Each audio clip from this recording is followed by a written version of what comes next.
is een hele brede opleiding. We kersten uiteindelijk van alle kanten op binnen bouw en infra. Als de klas 12 is, was een keuzemindje. Mijn interesse lijkt altijd meer bij de bouw.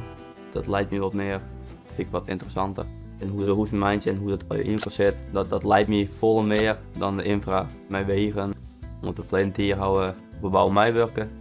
Ik wat zien hoe het gaat en zo. En dan was de tweede hier op kantoor voor het tekenen op een laptop. Dingen te berekenen en uitzoek je materiaal wat het beste is en wat duurzaam is. De meesten, maar waar ik werken ga, die ben wel gewoon Fries. Soms het Ampère, meestal bij die Nederlands binnen.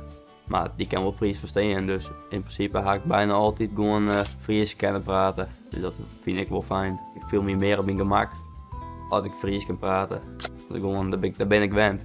Ik ben Nick Bosma, ik ben Santjenier en ik doe de opleiding middenkader functionaris bouw.